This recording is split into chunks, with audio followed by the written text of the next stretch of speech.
Hello and welcome to Module 3, Section N of the Better with Less course, all about your kitchen.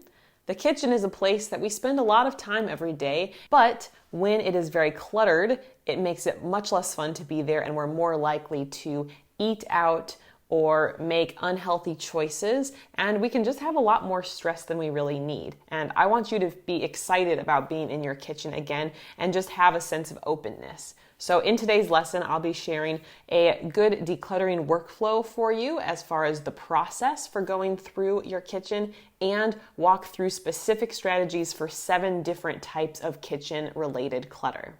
Let's jump in. Jumping into kitchen decluttering, I wanted to share a decluttering workflow that you can use as you work through these 7 different types of kitchen clutter. I do strongly recommend for this situation, work through them one section at a time.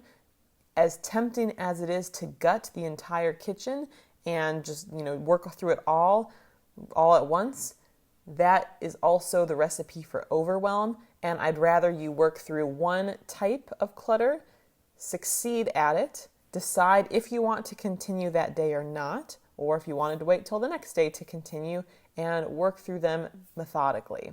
Of course, you are in control of your space, but that is just my suggestion. As you're going through each section, take out everything from your kitchen or any related storage around your space that belongs to each category and place it all in a central location, such as on the kitchen table.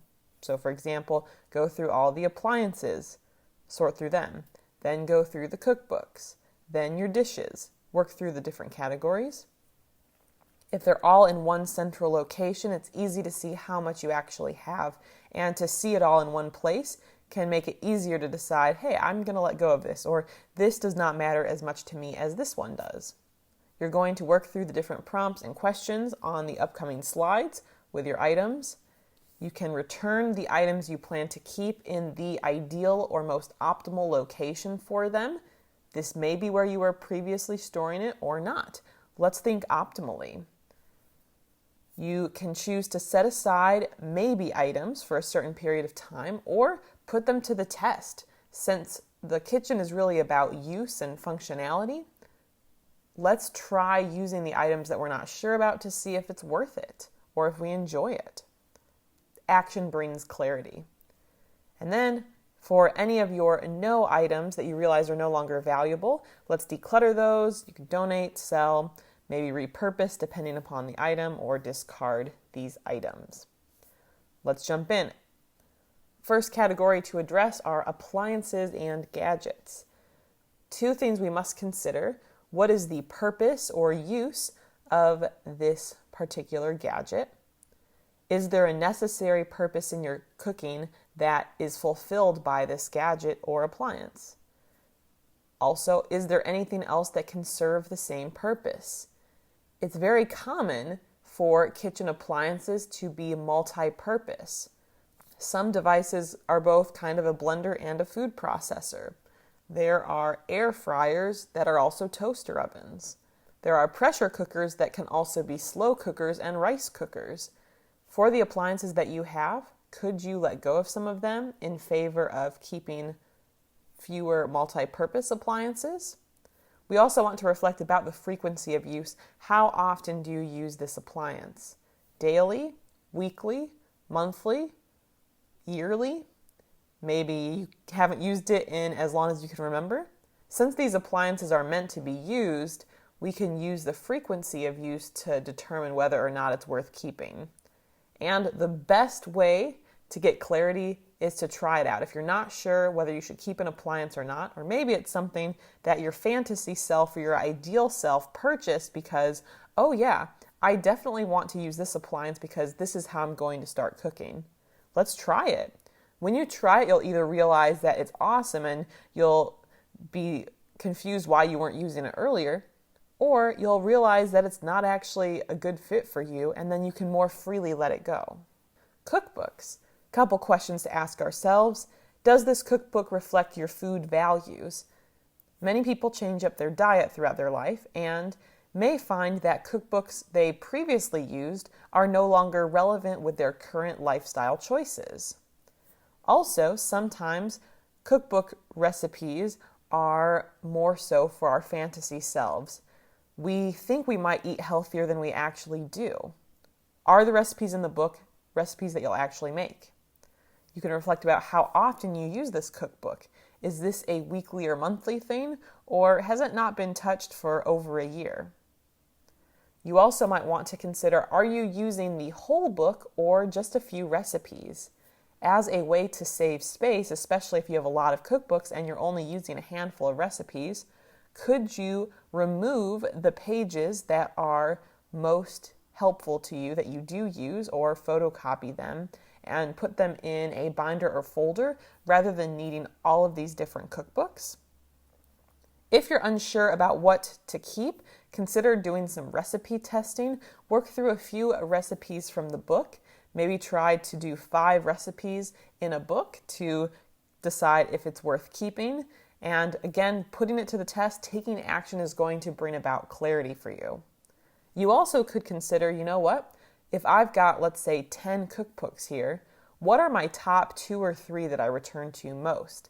Let me prioritize those and then maybe set the other ones aside to determine if I'll really need to keep them long term.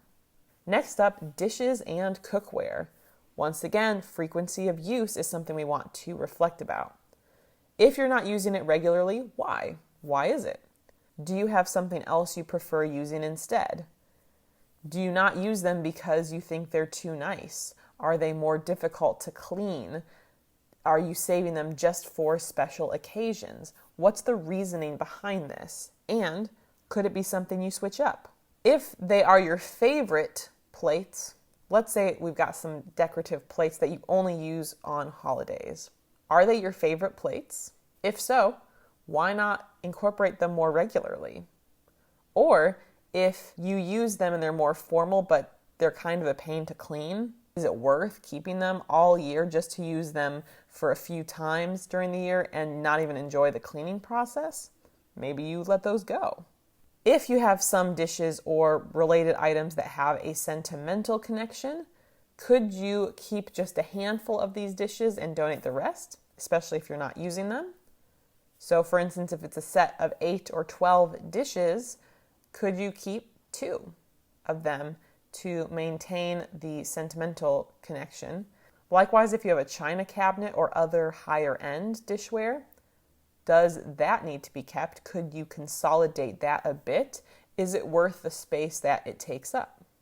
Ultimately, does your use of your dishes justify the amount of cabinet space they take up? A big pile of plates, that takes up a pretty decent amount of space in a cabinet. And so you want to make sure that you are getting value out of that if it's going to take up that much space. Building on this, let's talk about kitchen duplicates. The key question to ask yourself, no matter what type of kitchen clutter you have, how much or how many is enough? What does enough look like for me and my family? So reflect about that. What is the ideal number of plates that you want to keep? Cups, silverware, bowls, any other kitchen component. How much do you need? What is enough to you? There is a homework sheet for a kitchen census that can help you see exactly how many you have of different types of kitchen items, and then to determine how many is optimal for you and your family. Moving on, do you happen to have a junk drawer or junk cabinet, some sort of catch-all area in your kitchen with a bunch of random stuff in it? It's common, but there are 2 clear reasons why quote-unquote junk drawers happen. Number 1, it's because there's too much stuff in the drawer.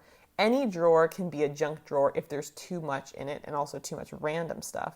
And that gets into the second point, stuff that doesn't have a home. Homeless clutter, often we are confused, and so if we just tuck it away somewhere just to not have to deal with it or look at it, suddenly now you have a junk drawer. So let's think about clearing this out, either by decluttering the unnecessary items. If we're putting it in the so-called junk drawer, it's probably not a super valuable item or something that is used regularly or that we cherish. So maybe we can let it go.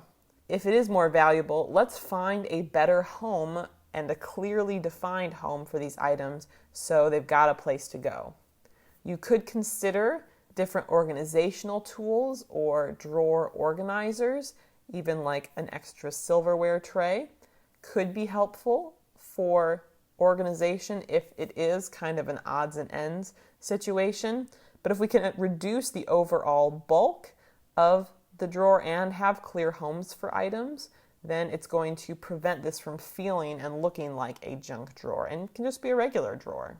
For surfaces, we've talked a lot about surfaces here in Better with Less, and this is no exception. Let's take a look at your kitchen surfaces, such as your counters. Does each item that's out on your counters deserve to be there? This is prime real estate, and you need to make sure what's out there deserves it. Do you use this item every day? Does it have a very clear and necessary purpose in your life, or does it bring joy to your life on a regular basis? Surfaces should be reserved for the best of the best in your kitchen or have a very clear purpose. For instance, maybe you keep a bowl of fruit out because having that fruit out as a visual reminder encourages you to eat it and make healthy choices. Maybe you leave your coffee maker or tea kettle out because you use it at least once a day. These are some great examples of items that could be kept out. But if it's something you're not using that often, why not give it a try of moving some things around or tucking it away in a cabinet to see how you like the overall feel?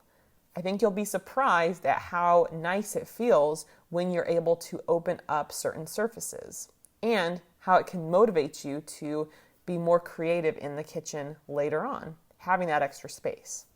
Lastly, let's talk about food and how we can simplify that. We did already start talking about this in the core meal lesson, but a few different things we can do to prevent the food we keep on hand from getting out of hand. You could try a use it up challenge if you're noticing that you have a lot of extra inventory with your food that you have on hand. You could actually consider delaying your grocery shopping to work through more of what you currently have and give your pantry or fridge a reset so there's not as much random stuff that's hiding in the back. It can also be very important to be mindful when you're purchasing new foods at the store to make sure you are buying things that are going to nourish you and help you feel good. Of course, buying treats and that sort of thing can be fun, but let's make sure that is in moderation. It's very easy to make an impulsive choice at the store, but then are we going to feel good from that long term? Probably not. And eat more mindfully. Make sure you are hungry before eating and not just bored or wanting something fun. As I mentioned before, the homework pages for this section are a bit more detailed and robust to help you work through all these different sections, but I'm so excited for you. Keep up the great work, and I will see you in the next lesson.